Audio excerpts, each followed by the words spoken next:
Incroyable ce qui se passe, c'est incroyable. On a bien mangé ce soir, on a bien mangé. Nous, tu vois, on n'a pas choisi entre le resto et le match, tu vois ce que je veux dire? On a bien mangé, bien comme il faut. Quel match, quelle correction du Paris Saint-Germain, vraiment Femi, bravo, bravo, bravo. Tu retrouves merci. Enfin une équipe de football. Ah, ça fait plaisir. Honnêtement, j'ai pas vu ça depuis Unai, je pense. J'ai pas de mytho. J'ai pas de mytho. Allez, générique, c'est parti.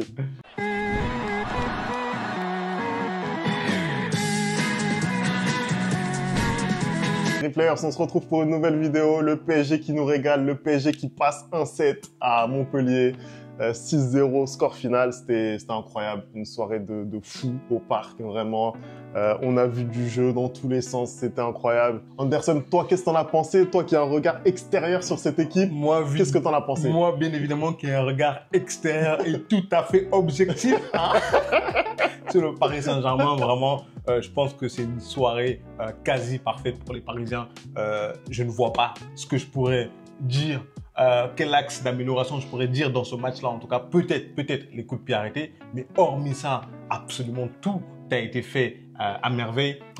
Moi, au-delà du score, ce que je retiens surtout, c'est la manière. Parce que ça peut t'arriver souvent de gagner 6-0 et d'avoir un seul joueur qui te met un triplé ou un quadruplé. Là, on a quand même ce soir 6-0 avec 5 buteurs différents. Et chaque but est plus beau que le précédent. Et dans le jeu, tu vois des joueurs qui font des efforts pour leurs coéquipiers, tu vois des joueurs qui se dépensent quand ils n'ont pas le ballon, tu vois des joueurs qui font des appels, tu vois des joueurs qui ne sont pas égoïstes, notamment Ousmane Dembélé. Moi, ce que j'ai vu ce soir devant ma télé, c'est ce que j'appelle respecter le football. Je suis désolé, c'est ce que je dis depuis longtemps sur certains joueurs. Il faut savoir respecter le football. Respecter le football, c'est quoi? C'est passer le ballon quand il faut passer le ballon. C'est accélérer quand il faut accélérer. C'est tenter des dribbles quand il faut tenter des dribbles. C'est temporiser quand il faut temporiser. Et ce soir, on a vu un peu un florilège de tout ça. Et bravo à Luis Enrique de préférer construire un collectif plutôt que d'essayer de construire et bâtir une équipe autour d'un seul joueur. Bravo, bravo, bravo. On dirait que le football français renaît ce soir de 24 août 2024.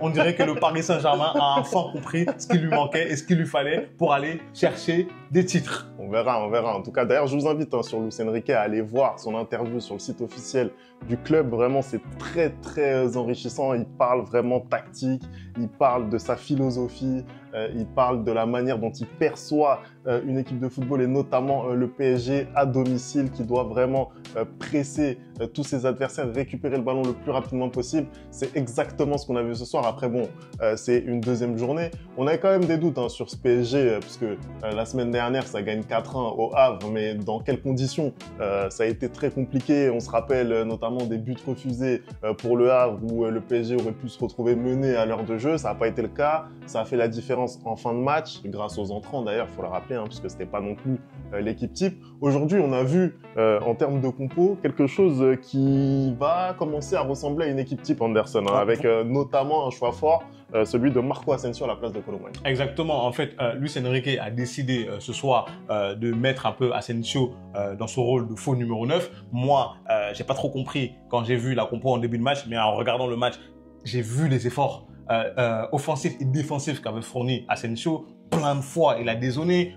Plein de fois, il s'est retrouvé à aller aider l'équipe en défense. Je trouve qu'il a fait un choix très fort de préférer Asensio à Kolo Muani. Ça montre la confiance qu'il a en Kolo Muani, malgré le pronostic de Femi qui nous assure que Kolo Muani va réussir à mettre plus de 20 buts cette saison de compétition confondue. Après là-dessus, sur le choix de Luis Enrique, moi je pense que il y a aussi une question de profil. Là, on s'attendait à ce que Montpellier mette le bus, d'accord? Et d'ailleurs, c'est ce qui s'est passé en début de match. En fait, je pense que le but de Barcola, il casse un petit peu les plans de Montpellier. Montpellier, c'est une équipe qui, historiquement, prend toujours des valises au parc. Exactement. 14 ans qu'ils n'ont pas gagné contre le Paris Saint-Germain, on le rappelle, depuis 2012, non? 2014? C'était avant c'était 2010, c'était avant que QSI arrive au PSG. Mais c'est vrai que voilà, Montpellier, c'est une équipe qui prend des buts au parc et ils avaient, je pense, l'intention de ne pas en prendre ce soir. Donc, ils ont commencé pas envie de réussi. dire les 3 premières minutes, hein, parce que c'est là où Barcola a marqué, mais ils ont commencé à mettre le but, et après forcément les plans se sont gâtés, on a envie de dire, avec ce but incroyable de Bradley Barcola. Mais voilà, c'est vrai qu'on pouvait s'attendre à une défense regroupée. Le fait d'avoir Asensio, justement, ça permettait d'avoir quelqu'un qui est un petit peu plus à l'aise aussi dans le petit jeu, qui peut décrocher, et on a vu que ça marchait plutôt bien avec les relais qu'il avait notamment au milieu de terrain. Après, moi, j'ai pas trouvé non plus que ce soit une prestation incroyable. Pour moi, ça ne met pas tout le monde d'accord. En plus, Asensio, il a eu vraiment la saison dernière, il a eu des moments en position de faux numéro 9 très très compliqués. Je pense notamment à ce match contre le Barça où ça aussi, ça avait été un choix fait par Luis Enrique. Donc, il y a du positif dans ce match. Asensio n'a pas tout réussi, mais c'est voilà, c'est quand même correct. Après, tu viens de le dire. Je pense que c'est aussi la physionomie de la rencontre qui obligeait Luis Enrique à faire ce choix-là.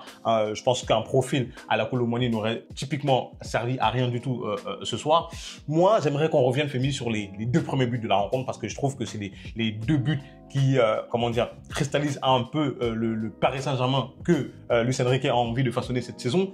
Sur le premier but, on voit Barcola qui déclenche cette action avec Nuno Mendes et João Neves, qui lui remet dans la profondeur. Quand je parlais de respecter le football tout à l'heure, c'est exactement ça. Parce que s'il fait 2 touches à ce moment-là, soit Barcola n'a pas le ballon, ou soit Montpellier anticipe. Et le deuxième but, le but de Asensio, alors sur ce but-là, je trouve que sa remise est juste parfaite. C'est-à-dire qu'il n'a pas besoin de contrôler le ballon, il a juste besoin de dévier cette balle-là et ça arrive dans les pieds de Asensio qui quand même vient du Real Madrid, donc c'est fini, hein, on va pas se mentir. Mais moi, je trouve que ce gamin a totalement compris ce que c'est le football et je pense que justement, je disais que moi, j'estimais qu'il allait être un titulaire dans ce milieu de terrain parce qu'il joue exactement comment Luis Enrique aime ses joueurs. C'est-à-dire en remise et il a aussi cette capacité-là à bien défendre et à très très bien se projeter.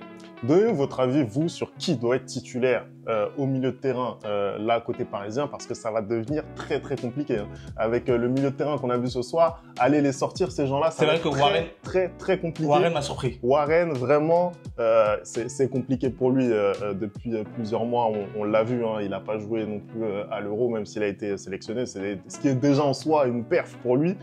Mais ce soir, ce qu'il nous a fait, vraiment, c'est incroyable. Vraiment, prestation de fou, ponctuée par un but, mais sensationnel. Le petit pont pied faible avec cette finition voilà, comme un attaquant, comme un briscard. Voilà, ça a été fou.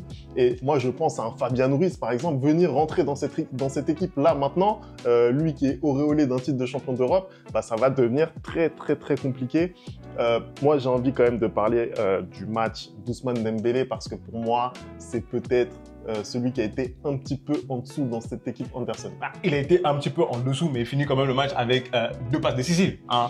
C'est vrai que quand le match commence et quand je vois comment Barcola commence son match et quand je vois comment João Neves commence son match et quand je vois les prises de balles un peu de Dembélé, je me dis le match risque d'être compliqué. Mais justement, plus le match avançait et plus j'ai trouvé qu'il était bon dans ses choix et qu'il a pris des bonnes décisions et qu'il s'est pas entêté justement à essayer comme d'habitude à dribbler et tirer. Hein. Justement, le deuxième but de Barcola, je trouve qu'il a une conduite de balle qui lui permet au dernier moment vraiment de faire la passe. Et ça, c'est très très bien. Tu vois un Dembélé qui n'est pas égoïste. Tu vois un Dembélé qui fait les bons choix. Tu vois même un Dembélé qui défend. Et je trouve que Luis Enrique, vraiment, s'il arrive à trouver l'osmose et surtout à ramener un numéro 9, on parle de Lookman apparemment, qui serait sur les tablettes du Paris Saint-Germain, je pense que cette équipe, vraiment, comme on l'a dit dans les prédictions, pourra aller chercher ce triplé national aisément. Et la Ligue 1 va peut-être être compliquée cette saison, mais je trouve qu'il faut justement qu'ils arrivent à former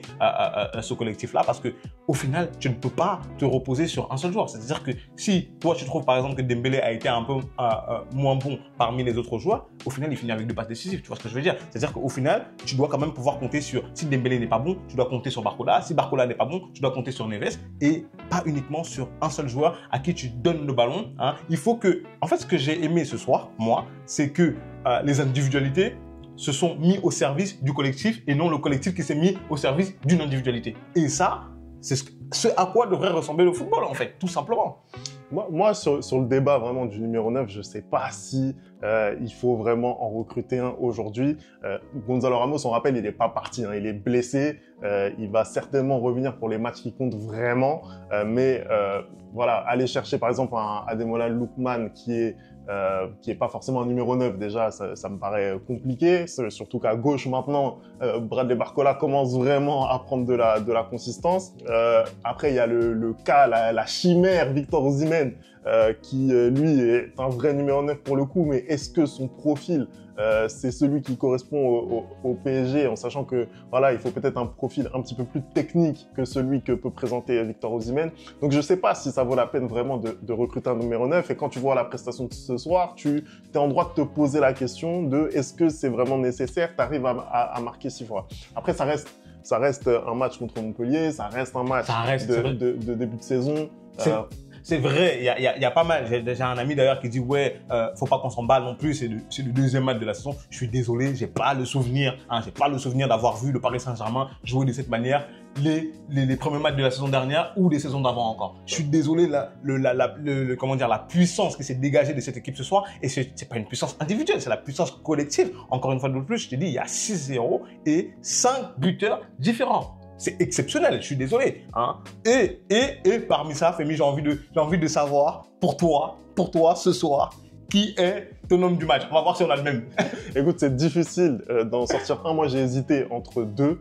Mais si je dois faire un choix, puisque tu me demandes de faire un choix, Anderson, je vais te le donner. Mon choix, c'est bien sûr Bradley Barcola, parce que même si João Neves fait une prestation exceptionnelle pour moi ce soir, je pense que Bradley Barcola, pour le symbole, pour tout ce qui a été dit durant ce mercato sur le fait que on avait absolument besoin d'un top joueur côté gauche pour venir le concurrencer, bah là, il donne une réponse qui est éclatante. Voilà, un doublé pour lui. C'est lui qui débloque en plus la situation dans ce match, parce que peut-être que s'il marque pas aussi rapidement dans le match, bah il y a peut-être pas 6-0 à la fin. Et puis surtout, il a cette capacité à faire les bons choix. Et ça nous change de Kylian, pour pas le nommer. Voilà, je vais le dire, parce que tu tournes autour du pot depuis tout à l'heure. Moi, je vais le nommer. Mais c'est vrai que dans la zone de vérité, bah, il fait le bon choix. Il est altruiste aussi, surtout. Il joue avec ses partenaires et ça fait plaisir. Là, on l'a vu vraiment prendre du plaisir sur le terrain et surtout prendre ses responsabilités, tu vois. Comprendre qu'il a un nouveau statut déjà. Voilà. Moi, je t'ai dit, franchement, tout ce que tu viens de dire, je ne peux pas surenchérir là-dessus. Tu sais tout l'amour que je porte pour ce joueur depuis 2 ans. Hein. J'arrête pas de dire que justement, il méritait beaucoup plus de temps de jeu. Hein. J'arrêtais pas de le dire, que ce soit avec le Paris Saint-Germain ou que ce soit avec l'équipe de France. Parce que la première fois que j'ai vu jouer ce gamin, je me suis dit, c'est exactement à ce à quoi doit ressembler un ailier. Hein, et il est en train de prouver justement que les attentes et les espoirs qui étaient mis sur lui, bah, c'était pas, comment dire, du vent. Hein. La prestation qu'il livre ce soir, comme tu l'as dit, elle est excellente. Il marque très rapidement dès la 4e minute de jeu. Il fait ce qu'il faut faire. Comment dire, dans le deuxième but de Asensio, il part tout seul. Il y a 3 joueurs, 4 joueurs sur lui. Il a l'intelligence, à son âge, de temporiser et d'attendre une solution. Hein. Il trouve la solution avec Neves, qui remet pour Asensio et il y a but. Qu'est-ce que tu veux que je te dise, hein, le gamin, il a 21 ans, même pas. Et il te sort des prestations comme ça.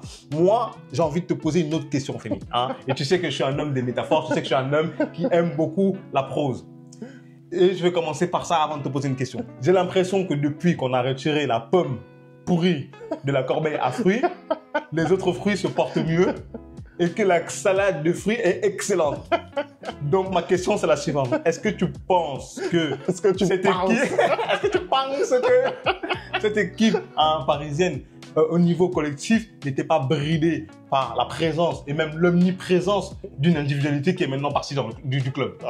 En vrai, c'est difficile à dire. Là, sur ce début de saison, on est tenté de répondre oui, c'est facile, c'est la réponse facile, voilà. Mais Kylian, c'est quand même quelqu'un qui a joué pendant 7 ans au club. Il n'a pas été comme ça pendant 7 ans. L'année dernière, c'était une saison qui a commencé déjà bizarrement avec cette histoire de loft, etc. Ça a été compliqué. Après, je pense que le fait de vouloir stater absolument sa ça joue aussi contre lui. Je pense qu'il n'était pas dans la bonne mentalité.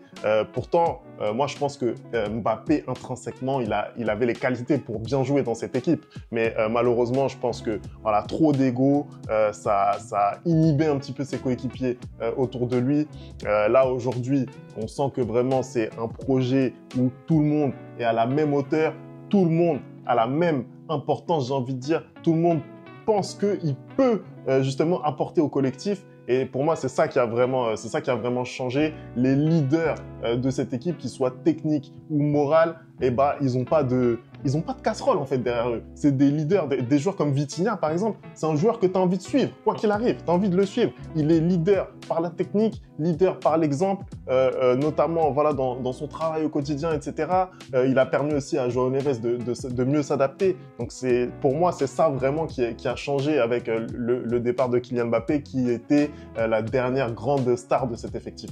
Bah écoute, moi je suis totalement d'accord avec toi. Je trouve que les joueurs sont libérés. Hein. Je trouve que les joueurs respirent. Je trouve que les joueurs sont heureux et ça se voit sur le terrain parce que la prestation qu'ils livrent ce soir, tu vois vraiment que, comme je l'ai dit au début de la vidéo, chacun fait des efforts pour chacun. Hein. Tu vois que quand ça perd le ballon, bah ça rechigne pas à faire les efforts défensifs et surtout que tu vois le fait de se mettre très vite à l'abri comme ça permet aussi à Luis Enrique dès l'heure de jeu de pouvoir faire tourner son équipe. Quand tu sais que le Paris Saint-Germain va jouer énormément de matchs cette saison, dès la 60e minute, il se permet de faire 3 changements. Et quand tu vois que les changements, les entrants viennent apporter quelque chose en plus, ça te donne de l'espoir pour le futur. Moi, je serai et je suis toujours partisan de bâtir un collectif plutôt que de se reposer sur des individualités. Après, il y a des équipes qui arrivent à se reposer sur les individualités, notamment le Real Madrid par exemple. Mais moi, je pense que la formule pour le Paris Saint-Germain, ça restera et c'est le collectif. Et je pense que si Luis Enrique continue dans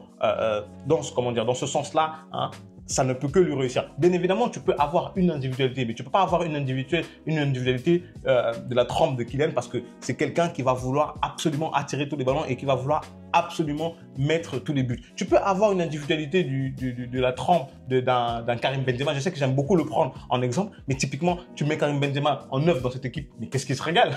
Qu'est-ce qui se régale? Parce que c'est le mec qui va penser à l'équipe avant de penser à lui. Bien sûr.